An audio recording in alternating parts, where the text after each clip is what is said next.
हाँ, क्वेश्चन ये है कि कार्बन क्लोरीन को तोड़ने के लिए डिफरेंट टाइप्स ऑफ एनर्जी, इसको चाहिए एक्स, इसको चाहिए वाई, इसको चाहिए जेड, इसको चाहिए पी, हमें इसको अरेंज करना है। तो इसको हम लोग अप्रोच कैसे करेंगे? पहले देखो कार्बन एंड क्लोरीन, पहले ये देखो कार्बन एंड क्लोरीन जो इलेक्ट्रोनेगेटिविटी डिफरेंस ज्यादा है या कम है? कार्बन एंड क्लोरीन बॉन्ड का इलेक्ट्रोनेगेटिविटी डिफरेंस ज्यादा है या कम है? ज्यादा है। उसका मतलब बॉन्ड जब टूटेगा हेट्रोलाइटिक फिजन होगा या होमोलाइटिक फिजन? हेट्रोलाइटिक। हमें पता है हेट्रोलाइटिक फिजन का बेसिक कंडीशन क्या है? इलेक्ट्रोनेगेटिविटी डिफरेंस ज्यादा होना चाहिए। तो electronegativity difference carbon and chlorine के बीच का ज्यादा है, मतलब इसका जो नॉर्मल फिजन होगा या इसका जो फिजन होने का टेंडेंसी होगा वो हेट्रोलाइटिक होगा। जब हेट्रोलाइटिक होगा तो बताओ पॉजिटिव चार्ज किस में आएगा, नेगेटिव चार्ज किस में आएगा? नेगेटिव चार्ज क्लोरीन में आएगा, पॉजिटिव चार्ज कार्बन में आएगा, करेक्ट? तो उसका मतलब पहले सभी को हम लोग तोड़ देते हैं, सभी को हम लोग तोड़ के इसमें आयन में कन्वर्ट कर लेते हैं। देखो ए में देखो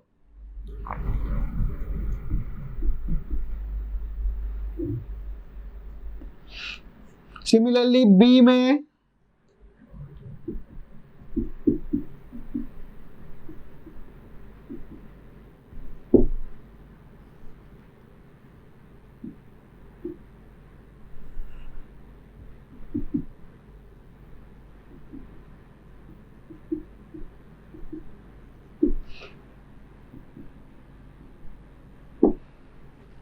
तो सभी को हम लोग क्या किया? पहले तोड़ दिए। तोड़ने में कितना एनर्जी लगा था? यहां पर तोड़ने में इसमें लगा था x, यहां तोड़ने में लग गया था y, यहां लगा था z, यहां लग गया था p।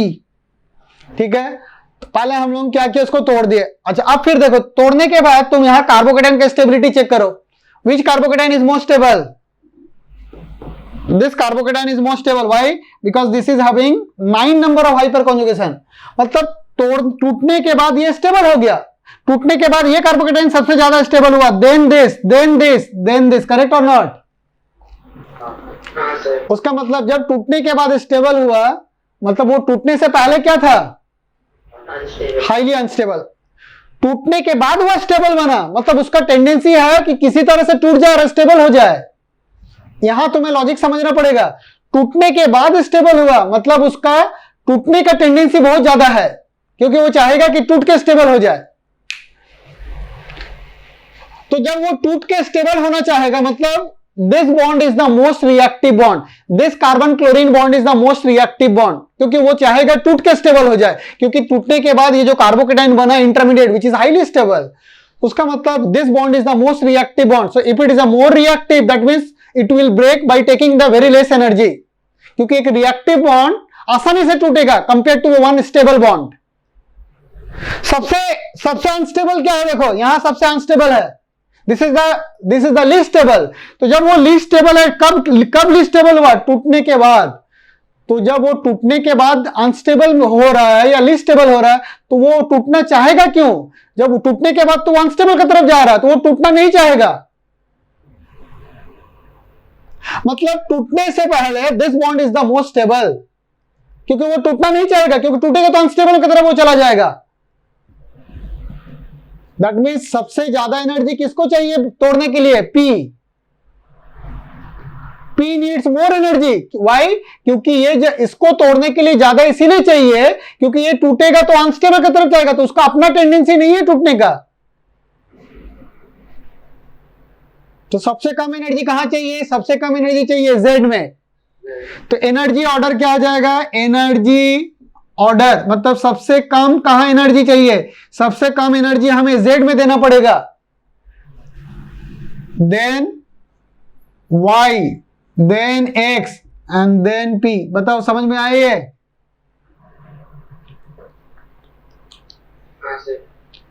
टूटने के बाद देखो यहां से कुछ पॉइंट हम लोगों को सीखना है। टूटने के बाद जो स्टेबल होता है, ध्यान से सुनो, टूटने के बाद जो स्टेबल होता है उसको हमेशा कम एनर्जी चाहिए।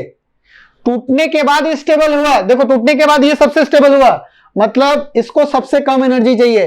टूटने के बाद सबसे अनस्टेबल कौन हुआ? ये, मतलब इसको सबसे ज्यादा एनर्जी चाहिए। तो ये पॉइंट बना के लिख लो।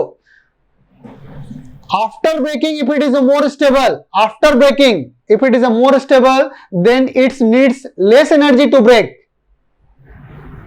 After breaking, if it is a more stable, thereby it needs less energy. And after breaking, if it is a more stable, then it needs less energy. Or after breaking, if it is a less stable,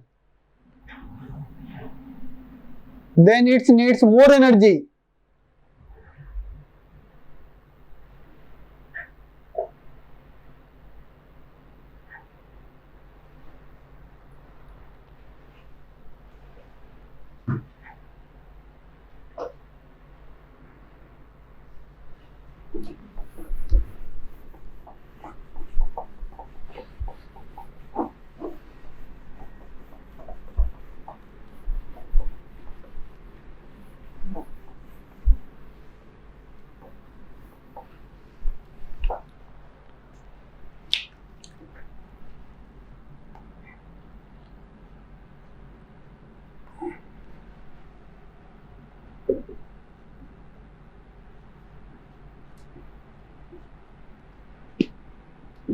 लिखो bond energy of Ct, bond energy of Ct, T for tritium, TRITIUM, Ct is stronger than Cd, D for deuterium, hydrogen, deuterium and tritium. So Ct bond का दो energy होता है. Ct bond is more stronger bond than Cd bond and Cd bond is stronger than CH bond. मतलब किस bond को तोड़ने के लिए कम एनर्जी चाहिए? CH बॉन्ड को. ये बॉन्ड एनर्जी का डेटा याद रखना है. Ct bond is stronger than Cd bond, Cd bond is stronger than CH bond. और हमें पता है कि हाइपर कॉन्जुगेशन में सिग्मा इलेक्ट्रॉन का शिफ्टिंग होता है. उसका मतलब जो बॉन्ड वीक होगा उसका शिफ्टिंग आसानी से होगा. दैट मीन्स CH3 का जो हाइपर कॉन्जुगेशन इफेक्ट होगा, CH3 का जो हाइपर कॉन्जुगेशन इफेक्ट होगा, that will be stronger than CD3 and that will be stronger than CT3 क्योंकि CH bond energy is weaker then CD. तो CH बॉन्ड आसानी से टूटेगा. आसानी से टूटने से सिग्मा इलेक्ट्रॉन का फ्लो आसानी से होगा. फॉर एग्जांपल देखो यहां पर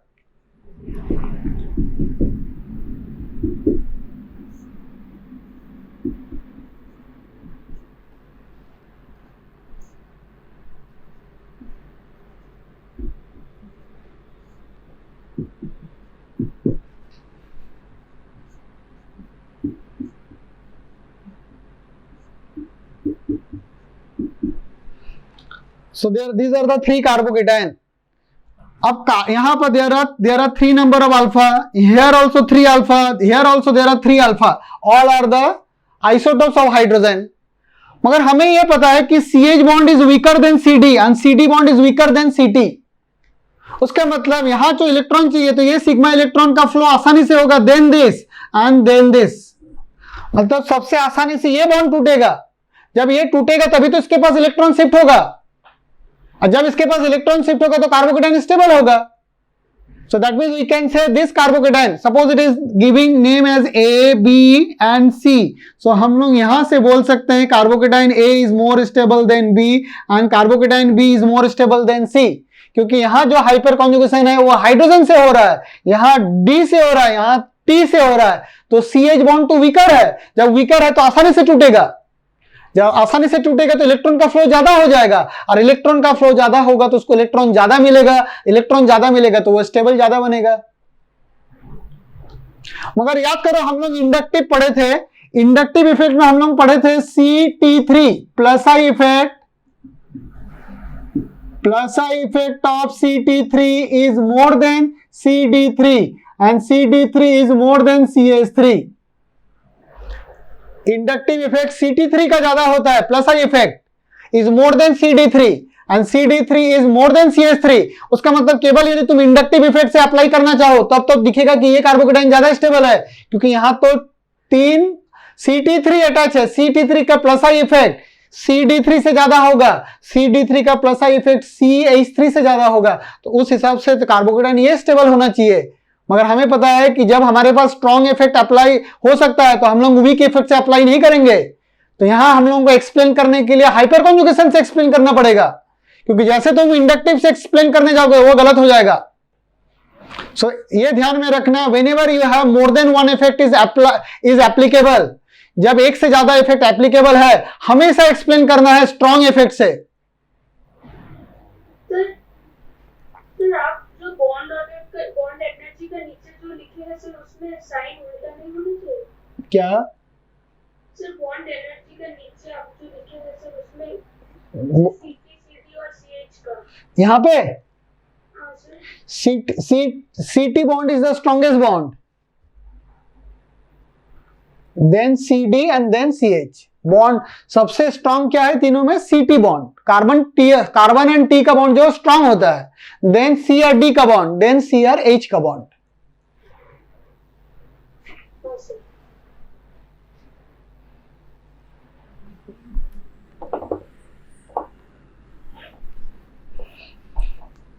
तो हाइपर कॉन्जुगेशन का ऑर्डर देखो और इंडक्टिव का ऑर्डर देखो, ध्यान रखना है दोनों अलग अलग है।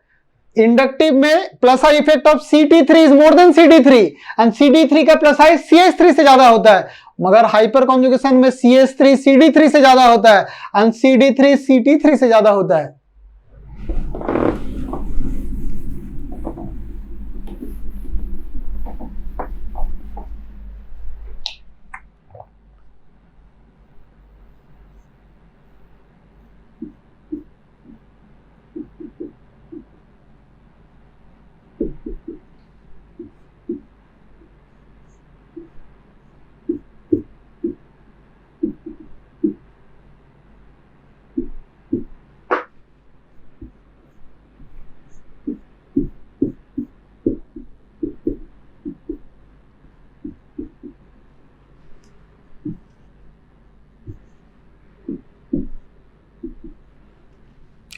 लिखो question, arrange in the increasing order of the stability of the carbocation, arrange in the increasing order of stability of the carbocation.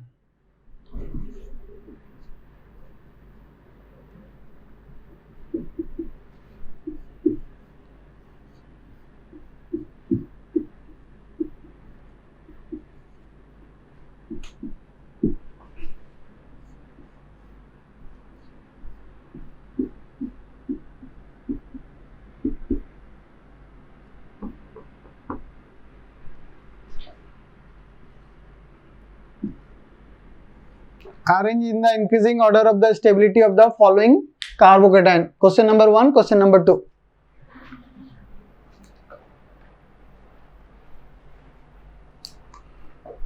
पहला वाला में होगा A greater than B greater than C, और सेकंड वाला में C greater than B greater than A।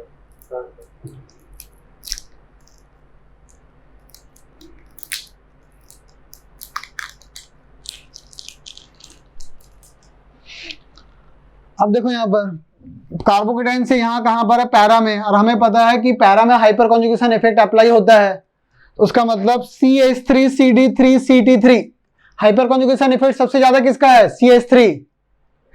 CH3 का hyperconjugation is more than CD3 and then which is more than CT3। उसका मतलब यहाँ पर इसका प्लस आई इफेक्ट ज्यादा होगी, प्लस H हाइपर कॉन्जुगेशन ज्यादा है देन दिस, तो ये कार्बोकेटाइन को ज्यादा इलेक्ट्रॉन मिलेगा क्योंकि इसका हाइपर कॉन्जुगेशन तो ज्यादा है, करेक्ट और नॉट? तो उसका मतलब ऑर्डर ऑफ स्टेबिलिटी क्या हो जाएगा? क्योंकि इसका इलेक्ट्रॉन का देने का tendency by hyperconjugation is more than this, तो इस कार्बोकेटाइन को ज्यादा इलेक्ट्रॉन मिलेगा। अब यहां पर आते हैं, यहां पर देखो इस कार्बोकेटाइन से मिथाइल कहां पर है? मेटा पोजीशन में है, और हमें पता है कि मेटा पोजीशन में हाइपर कॉन्जुगेशन तो अप्लाई नहीं होगा। उसका मतलब इस कार्बोकेटाइन को स्टेबिलिटी के देखने के लिए हमें क्या इफेक्ट अप्लाई करना पड़ेगा? प्लस आई इफेक्ट, और हमें पता है प्लस आई इफेक्ट तो CT3 का ज्यादा होता है than CD3 and then CH3 for same position के लिए। सेम पोजीशन के लिए CT3 is more than CD3 and CD3 is more than CH3। उसका मतलब इसका प्लस आई इफेक्ट इससे ज्यादा, इसका प्लस आई इफेक्ट इससे ज्यादा, और जितना ज्यादा प्लस आई इफेक्ट कार्बोकेटाइन का स्टेबिलिटी उतना ज्यादा होगा। उस हिसाब से अब हम लोग यहां बोल सकते हैं C is more stable than B and B is more stable than A. ये दोनों क्वेश्चन में किसी को डाउट है क्या? कहां क्या अप्लाई करना है ये समझ में आ रहा है सभी को? हाँ sir.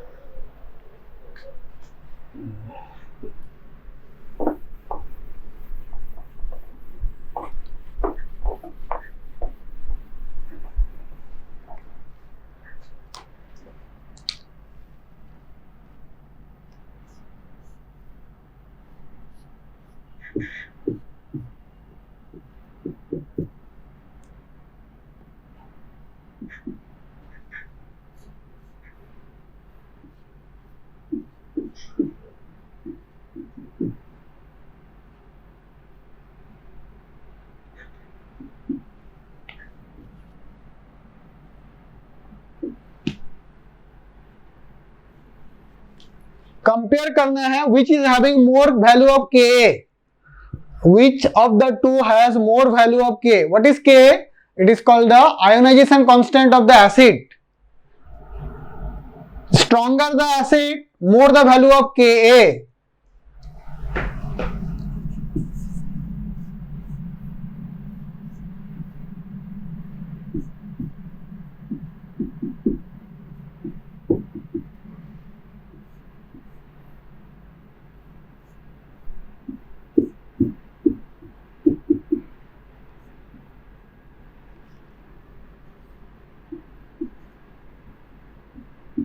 Comparison of Ka for both the cases.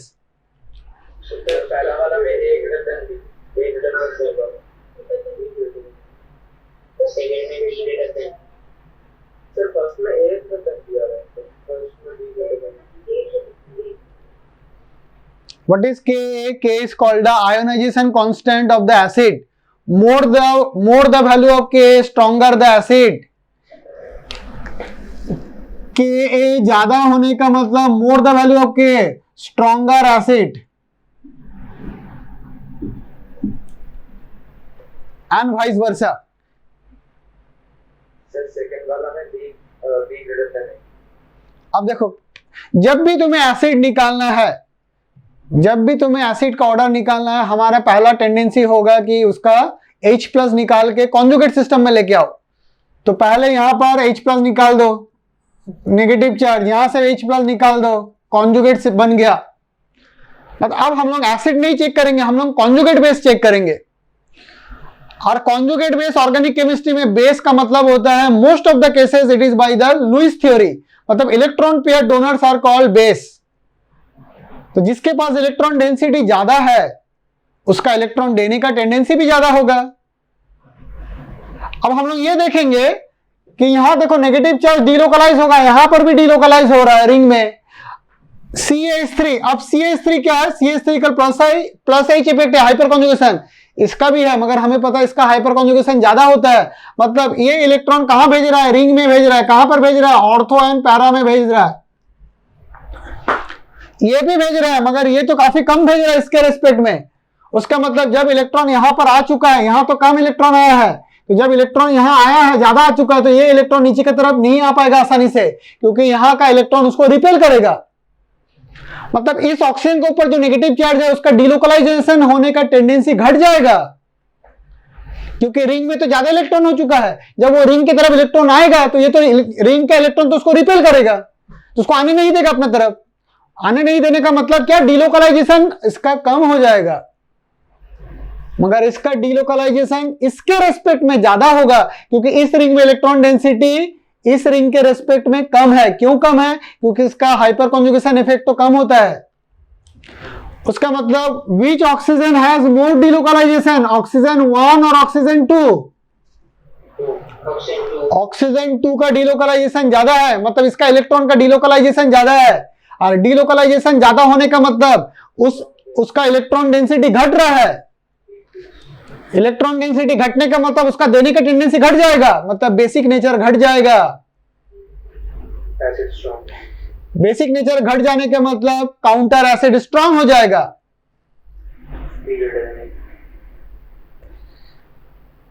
और तो उसका मतलब which is more stronger acid, A और बी? बी। और तुम हमेशा ऐसे समझो, कोई भी एसिड का एसिडिक नेचर घटने का मतलब, कोई भी एसिड का एसिडिक नेचर कम तभी होता है जब उस पर ज्यादा इलेक्ट्रॉन डोनेटिंग वाला ग्रुप अप्लाई होगा। एसिड का एसिडिक टेंडेंसी कब कम होगा? जब उस पर stronger electron donating group attach है। तो CH3 का इलेक्ट्रॉन देने का टेंडेंसी है, CD3 का इलेक्ट्रॉन देने का टेंडेंसी किसका ज्यादा है? CH3, क्योंकि इसका हाइपर कॉन्जुगेशन का इफेक्ट इससे ज्यादा है, और तो ये इलेक्ट्रॉन ज्यादा दे रहा होगा कंपेयर टू CD3। तो जब इस पे ज्यादा इलेक्ट्रॉन डोनेटिंग वाला ग्रुप है, उसका एसिडिक नेचर कम हो जाएगा। Strong releasing group decreases the acidic strength and vice versa. क्योंकि इसमें इलेक्ट्रॉन रिलीजिंग ग्रुप यहां से ज्यादा है, उसका मतलब इसका एसिडिक नेचर इससे कम हो गया।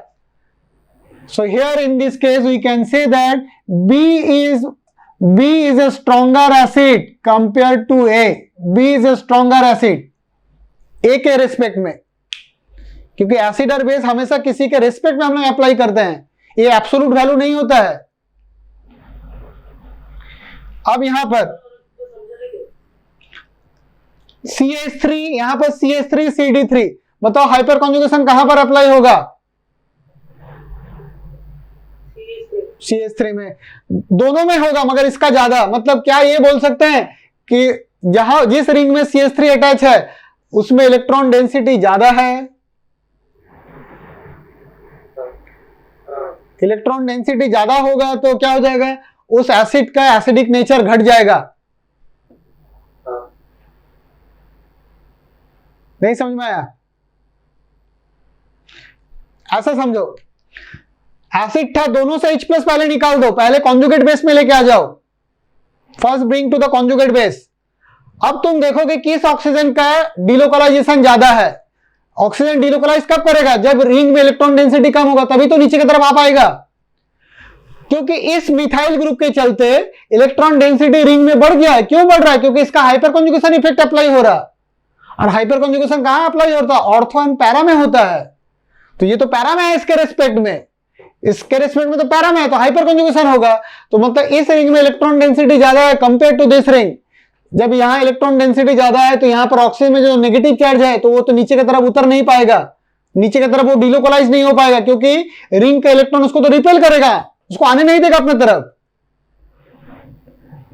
जब इसका डिलोकलाइजेशन कम हो गया, उसका मतलब इसका इलेक्ट्रॉन डेंसिटी यहां ज्यादा है। ज्यादा इलेक्ट्रॉन डेंसिटी का मतलब that is a stronger base, as a conjugate base strong हो गया, क्योंकि जितना ज्यादा इलेक्ट्रॉन रहेगा डोनेटिंग टेंडेंसी भी ज्यादा होगा। So this is a stronger conjugate base than this. Conjugate base का बात कर रहे हैं, ये स्ट्रॉन्ग है, मगर हमें तो बेस में नहीं कंपेयर करना, हमें तो एसिड में कंपेयर करना था। अब हम लोग काउंटर में आ जाएंगे।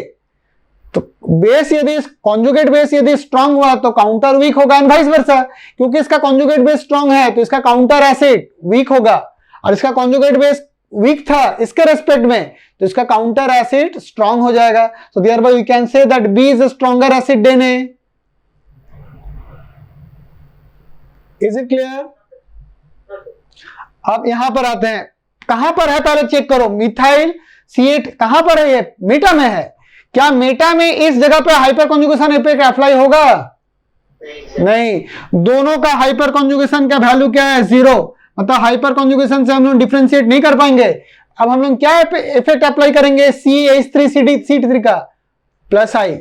तो किसका प्लस आई ज्यादा है? CD3 क्या CH3? CD3 का प्लस आई ज्यादा है। और हमें पता है जितना ज्यादा रिलीजिंग ग्रुप होगा, इलेक्ट्रॉन रिलीजिंग ग्रुप, उसका एसिड का एसिडिक टेंडेंसी घटा देगा। अब ये दोनों में कौन स्ट्रॉन्ग हो जाएगा? एसिड।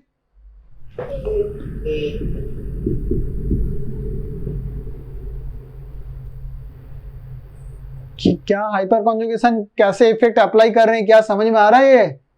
हाँ सर। हाँ सर।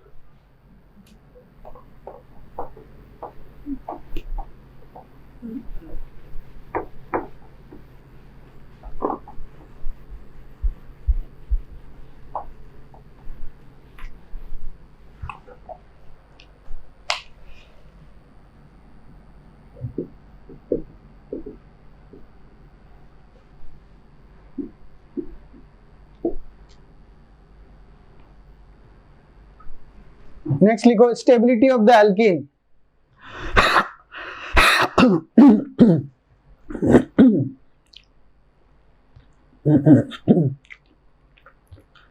लिखो stability of the alkene is directly proportional to the number of hyperconjugated structure.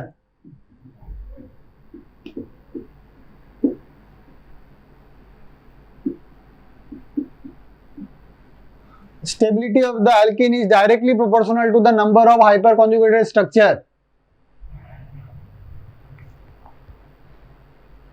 जैसे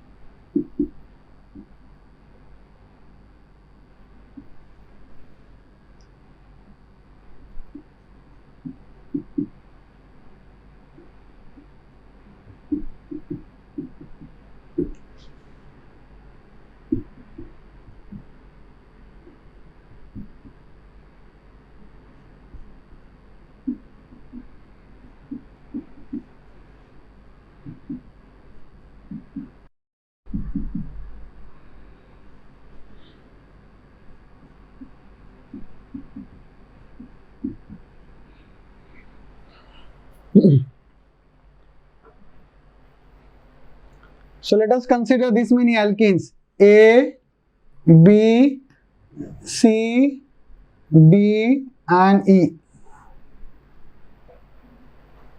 So यदि ये पूछा जाए which alkene is most stable, so stability of the alkene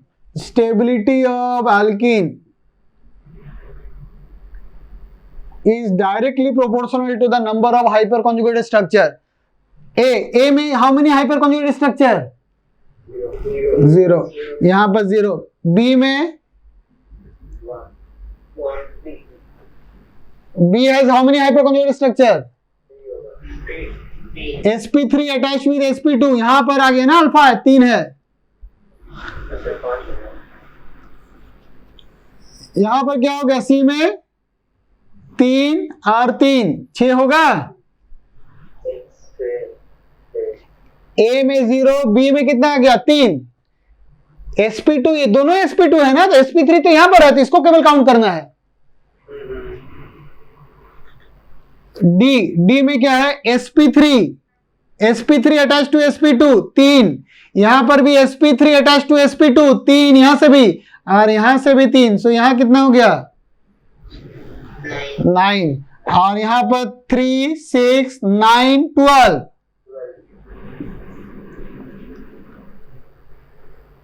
So which alkene is most stable? So stability order हो जाएगा. Stability of the alkene is E is more than D. D is more than C. C is more than B and B is more than A.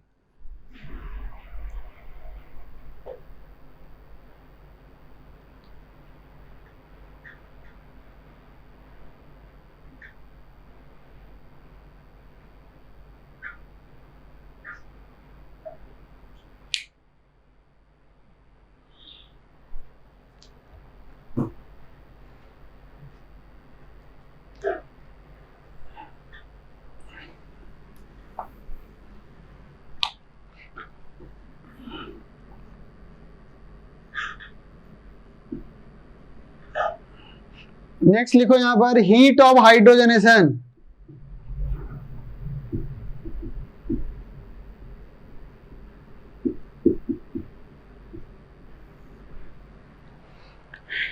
Heat of hydrogenation.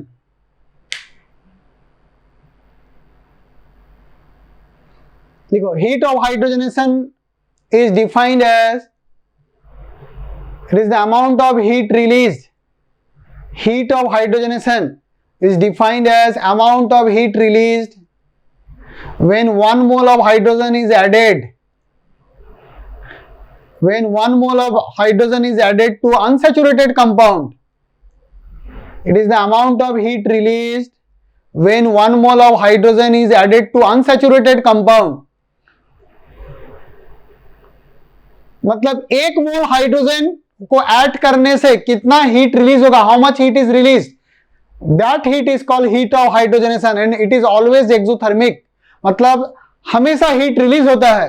जैसे alkyne, कोई भी एक alkyne ले लेते हैं, let us consider CH3 CH CH2, when you add hydrogen, alkene में hydrogen add करने से क्या हो जाएगा, वो एल्केन बन जाएगा, क्योंकि हाइड्रोजन हम लोग कहां ऐड करेंगे, जहां डबल बॉन्ड है। अनसैचुरेशन तो यहां पर है, अनसैचुरेशन तो यहां नहीं है, सिंगल बॉन्ड में तो अनसैचुरेशन नहीं है, वो तो सैचुरेटेड हो गया यहां पर। तो एडिशन कहां पर होगा, जहां पर अनसैचुरेशन है। तो क्या हम लोग डायरेक्ट हाइड्रोजन ऐड कर सकते हैं, नहीं, डायरेक्ट हम लोग हाइड्रोजन ऐड नहीं कर सकते हैं। हाइड्रोजन जो ऐड होता है through the surface of the catalyst होता है। दैट मीन्स इस रिएक्शन को होने के लिए हमें कैटलिस्ट चाहिए, without catalyst reactions are not possible. The catalyst could be nickel, catalyst could be platinum, catalyst could be palladium etcetera, मतलब रिएक्शन कैटलिस्ट के थ्रू से ऐड होता है। मतलब होता कैसे है एक्चुअली, हाइड्रोजन हाइड्रोजन जाके, ऐसा नहीं है कि हाइड्रोजन जाके इसके साथ डायरेक्टली जुड़ गया, बॉन्ड बना लिया और एल्केन बना लिया, ऐसा नहीं होता है। पहले ये जो हाइड्रोजन है, ये जो मेटल कैटलिस्ट है, ये जो सरफेस कैटलिस्ट है, ये हाइड्रोजन इसका सरफेस में जाके एड्सॉर्ब हो जाता है, because this metal has a tendency to adsorb hydrogen on its surface. I am saying adsorb, AD. What is adsorb? Adsorption. Adsorption is a surface phenomena. उसके मतलब होता क्या एक्चुअली, ये जो निकेल मान लेते हैं, assume that this is a nickel. अब इस निकेल का सरफेस में क्या हो गया, हाइड्रोजन पहुंच गया, हाइड्रोजन मॉलिक्यूल इस निकेल का सरफेस में चला गया। अब ये क्या हो गया, हाइड्रोजन कहां गया, उसका सरफेस में है, ध्यान रखना है, एड्सॉर्प्शन हुआ।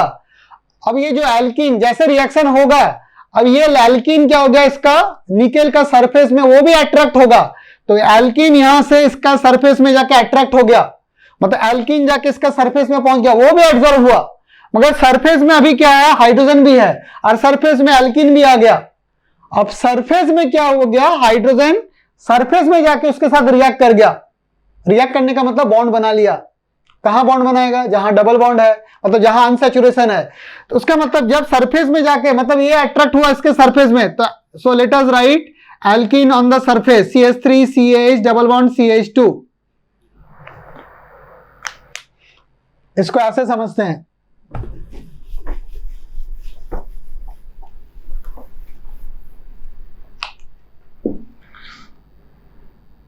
So this is the, मान लेते हैं कि this is the nickel catalyst, this is nickel, इसके सरफेस में हाइड्रोजन अभी अवेलेबल है, हाइड्रोजन मॉलिक्यूल्स आर, रिएक्शन तो एक मॉलिक्यूल का नहीं हो रहा, रिएक्शन का तो, रिएक्शन में तो मोल अवेलेबल है, मतलब there are billions of the molecule are now present on the surface.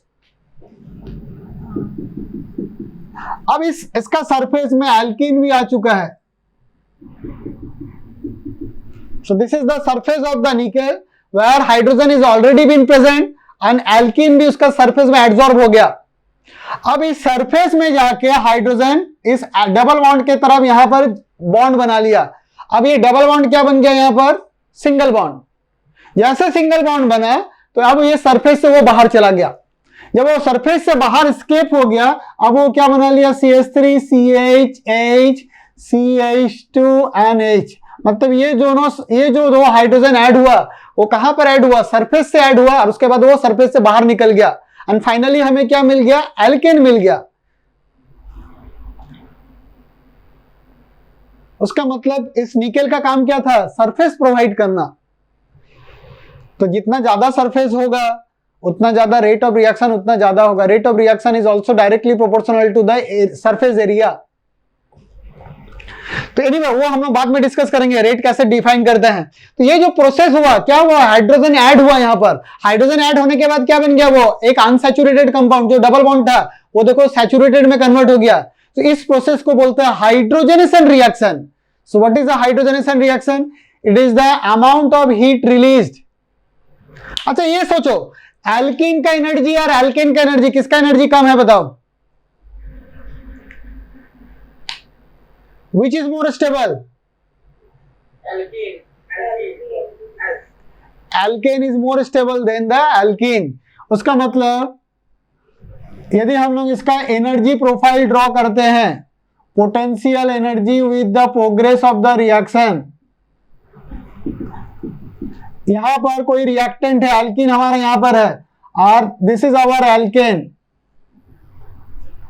तो यहां पर alkene, this is our alkane, तो किसका एनर्जी ज्यादा दिख रहा है यहां पर? एल्कीन का एनर्जी ज्यादा दिख रहा है कि एल्कीन का एनर्जी ज्यादा दिख रहा है? एल्कीन। उसका मतलब इसका एनर्जी कम होने का मतलब क्या है? इतना energy, this much the difference is released.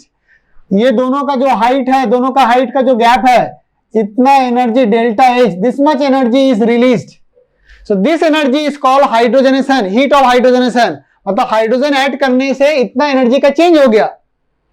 This much energy is released by alkene to become alkane.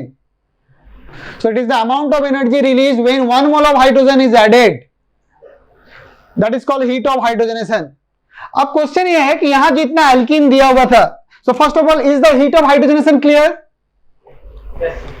हाँ सर। हाँ हाँ, वो ज्यादा होगा, वो हम लोग बाद में डिस्कस करेंगे। अल्काइन का ज्यादा होगा ना, ट्रिपल बॉन्ड है तो ट्रिपल बॉन्ड को how many moles of hydrogen it will absorb, कितना मोल हाइड्रोजन वो ऐड करेगा? 2, तो ऑब्वियसली है उसका ज्यादा हो जाएगा।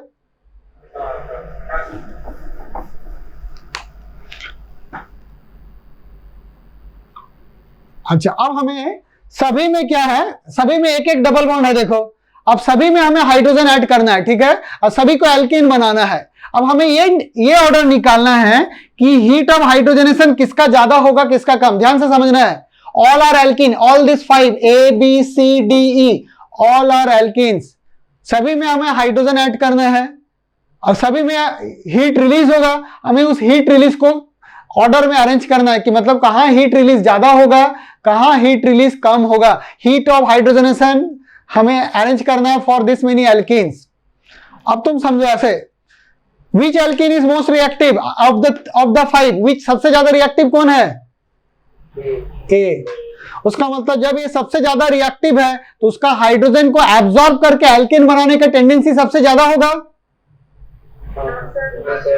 उसका मतलब हीट ऑफ, अब यहां पर एक पॉइंट लिखो, heat of hydrogenation, heat of hydrogenation is inversely proportional to the stability of the alkene.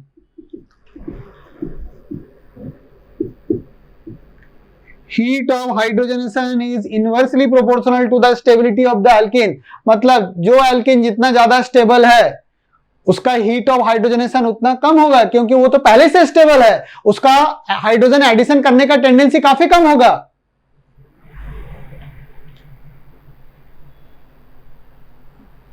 और इसको ऐसा भी लिख सकते हैं, heat of hydrogenation is directly proportional to the reactivity of the alkene. दोनों सेम थिंग है, रिएक्टिविटी और स्टेबिलिटी इनवर्स होता है, तो डायरेक्टली प्रोपोर्शनल टू रिएक्टिविटी और इनवर्सली प्रोपोर्शनल टू स्टेबिलिटी। सबसे स्टेबल एल्कीन कौन था? ई। उसका मतलब इसमें हाइड्रोजन ऐड करने से जो हीट रिलीज होगा सबसे कम रिलीज होगा।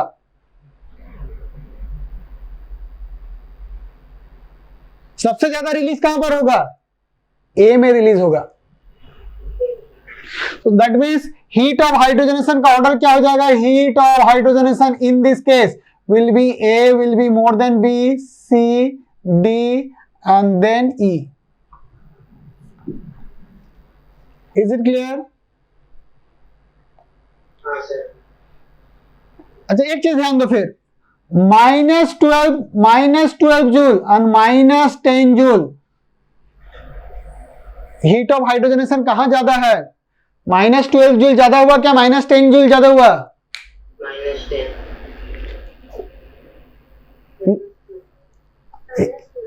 अच्छा, हीट ऑफ हाइड्रोजनेशन का मतलब क्या होता है? Amount of energy release. What is the significance of negative sign? Negative sign क्या बताता है? रिलीज। मतलब इसको लैंग्वेज में समझो, इसको लैंग्वेज में बोल रहे हैं 12 जूल रिलीज हो रहा है, यहां बोल रहे हैं 10 जूल रिलीज हो रहा। कहां ज्यादा रिलीज हुआ? 12 जूल ज्यादा रिलीज, 12 जूल इज मोर और 10 जूल इज मोर। उसका मतलब यहां मैथमेटिक्स अप्लाई नहीं करना है कि -10 is more than -12। Negative sign तो ये बताता है कि वो रिलीज फॉर्म में है, या पॉजिटिव साइन है तो वो एब्जॉर्ब फॉर्म में है। यही डिफरेंस है।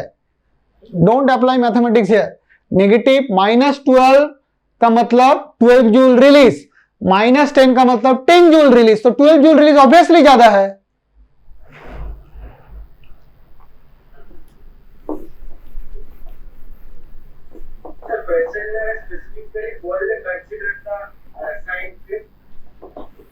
अभी हम जो समझा रहे हैं उतना तुम समझो, तुम अपना हिसाब से क्वेश्चन फॉर्म करते ही रहो।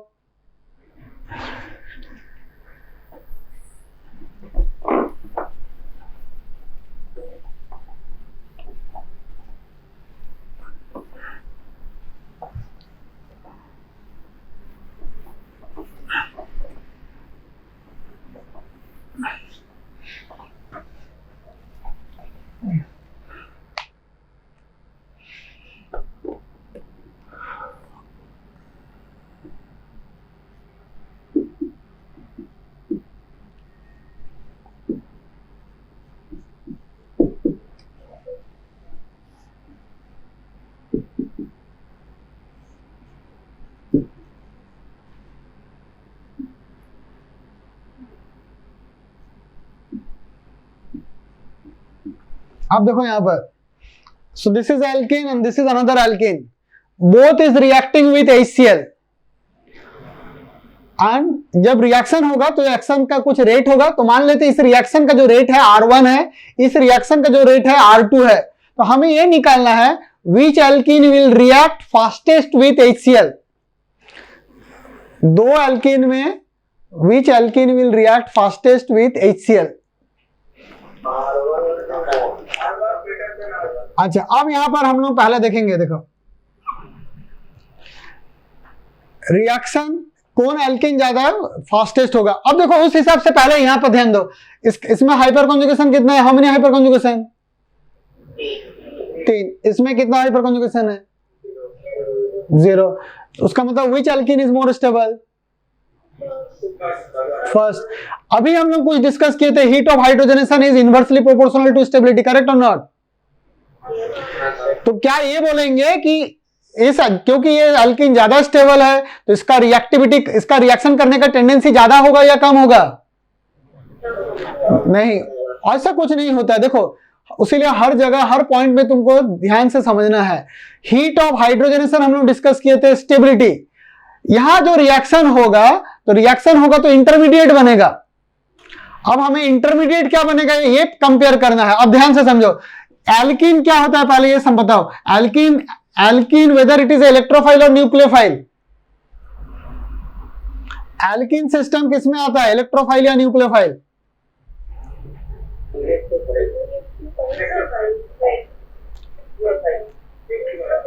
एनी सिस्टम जहां where carbon carbon multiple bond is present, जहां पर भी कार्बन के साथ कार्बन का मल्टीपल बॉन्ड प्रेजेंट है, all those systems are said to be nucleophile. All alkene, all alkyne, all aromatic compound are nucleophile. So alkene क्या है, alkene एक nucleophile है। HCl क्या हो गया, HCl is a strong acid, it will break as H plus and Cl minus. So HCl में there are two parts, H plus and Cl minus. What is the H plus part? It is the electrophile, and what is the Cl minus part? It is the nucleophile. तो एक nucleophile के तरफ approach किसका ज्यादा होगा, electrophile उसको approach करेगा या न्यूक्लियोफाइल अप्रोच करेगा? इलेक्ट्रोफाइल, क्योंकि ऑपोजिट ही तो अप्रोच करेगा। एक इलेक्ट्रोफाइल न्यूक्लियोफाइल के तरफ पहुंच सकता है, एक न्यूक्लियोफाइल के तरफ पहुंचने का टेंडेंसी बहुत ही कम होगा, क्योंकि हमें पता है इलेक्ट्रोफाइल को न्यूक्लियोफाइल अट्रैक्ट करता है, न्यूक्लियोफाइल को इलेक्ट्रोफाइल अट्रैक्ट करता है। So thereby we can say that electrophile who is going to attack on the first step,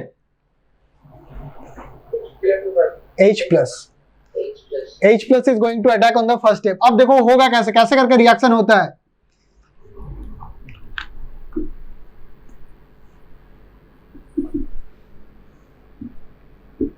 H plus is nothing but proton, और इसमें इलेक्ट्रॉन कितना है, इसमें इलेक्ट्रॉन 0 है, it is has 0 electron, it is only having a proton. अब जब H plus इसके पास पहुंचा, मतलब पाई इलेक्ट्रॉन के पास, तो इसका मतलब अब यहां क्या हो जाएगा, shifting of pi electron during the time of the attack known as electromeric effect. अब यहां जो पाई इलेक्ट्रॉन है, यहां पर दो डबल बॉन्ड है, डबल बॉन्ड का मतलब सिग्मा बॉन्ड भी है, पाई बॉन्ड है, और हमें पता है कि पाई बॉन्ड तो वीक होता है, पाई बॉन्ड का मोबिलाइजेशन या शिफ्टिंग आसानी से होता है, सिग्मा बॉन्ड का शिफ्टिंग आसानी से नहीं होगा। सिग्मा बॉन्ड को शिफ्ट होने का मतलब सिग्मा बॉन्ड को टूट जाना पड़ेगा, तो बॉन्ड ही टूट जाएगा। बॉन्ड टूट जाने का मतलब दोनों कार्बन अलग हो गया, जो पॉसिबल नहीं है। तो उसका मतलब ब्रेक किसका कराएंगे, हमेशा पाई बॉन्ड। तो पाई बॉन्ड जो ब्रेक होगा, so there are two possibility, ये जो पाई इलेक्ट्रॉन है कंप्लीट शिफ्टिंग, तो the pi electron could shift on the right side carbon और it could shift on the left side carbon. उसके पास दो पॉसिबिलिटीज है। सो जब वो राइट साइड शिफ्ट होगा तो इसका पहला इंटरमीडिएट क्या बनेगा, ध्यान से देखो, मतलब यहां नेगेटिव बन गया, यहां पॉजिटिव बनेगा, just before attack by H plus इस फॉर्म में आ गया होगा। एक पहला पॉसिबिलिटी है। सेकेंड पॉसिबिलिटी क्या होगा, इस कार्बन में नेगेटिव और इस कार्बन में positive, that could be the second possibility. अब हम लोग ये चेक करेंगे कि ये दोनों पॉसिबिलिटी में विच इज करेक्ट। दो पॉसिबिलिटी है, just H plus is about to attack, मतलब पाई इलेक्ट्रॉन का कंप्लीट शिफ्टिंग हो गया। What is this effect is called electromeric effect. What is electromeric effect? During the attack of the reagent, what is reagent? Electrophile or nucleophile? During the attack of the reagent, the complete movement of the pi electron is known as electromeric effect and it is a temporary effect.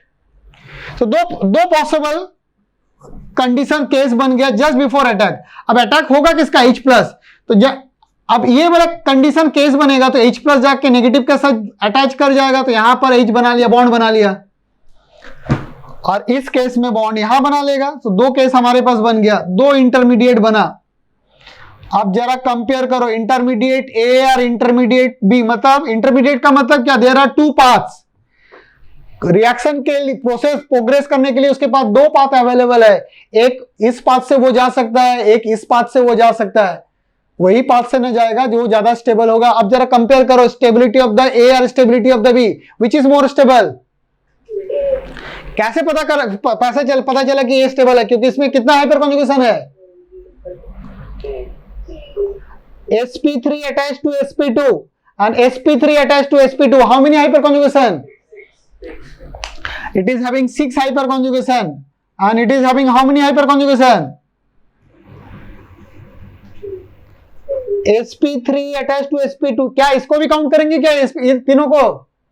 नहीं sir. तो उसका मतलब this carbocation is more stable then this. तो carbocation जब ये stable है, मतलब ये इंटरमीडिएट ज्यादा स्टेबल है। जब ज्यादा स्टेबल है तो उसका मतलब क्या, most of the molecule will go by this path. वो इस पाथ में क्यों आना चाहेगा, जब ये स्टेबल इंटरमीडिएट ही स्टेबल है। जब हमारे घर में, जब हमको कहीं जाना है और वहां जाने के लिए हमारे पास दो रास्ते अवेलेबल है, तो हम भाई उसी रास्ते को ना लेंगे जो ज्यादा स्टेबल है। स्टेबल है मतलब जो रास्ता ज्यादा स्मूथ है, आसानी से पहुंच सकते हैं। हम उस रास्ते से कैसे जाएंगे, क्यों जाएंगे, जिस रास्ते से जाने से ज्यादा ट्रैफिक होगा, ज्यादा जैम होगा, जहां पहुंचना टाइम ज्यादा लग जाएगा, वहां तो हम लोग क्या हो जाएंगे, वहां थक जाएंगे वहां उस रास्ते से जाने से। तो एग्जैक्टली ऐसे यहां पर भी है। प्रोग्रेस करने के लिए इसके पास दो पाथ अवेलेबल है, एक तो ऐसे जा सकता है, एक इसके थ्रू से जा सकता है। अब मॉलिक्यूल के पास दो ऑप्शन है, यहां से भी यहां से भी, तो मॉलिक्यूल तो उसी पाथ से जाएगा जहां पर जाने के लिए जो स्टेबल इंटरमीडिएट है। उसका मतलब intermediate this is more stable then this. तो कैसे पता चला इंटरमीडिएट ज्यादा स्टेबल है, क्योंकि कार्बोकेटाइन का स्टेबिलिटी हम लोग कंपेयर किया through hyper conjugation. Thereby it will go by this path compared to this path, correct or not? उसका मतलब यहां पर ही अटैक होगा ना, यहां से।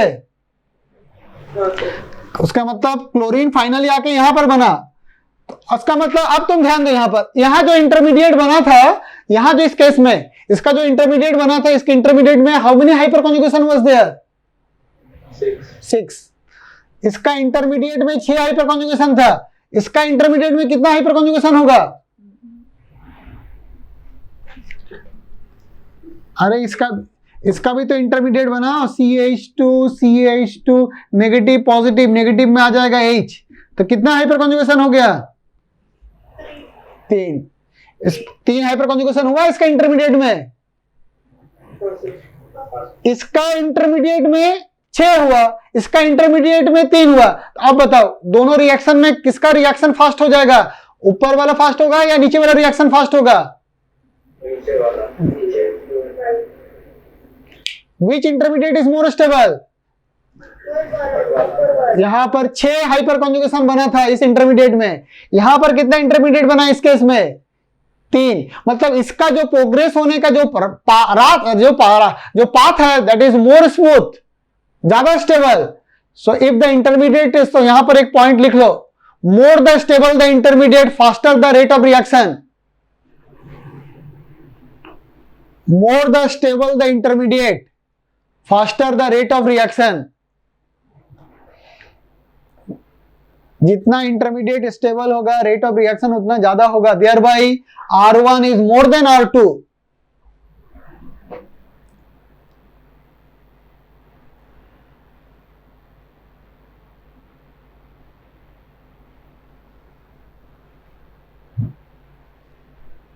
Is it clear?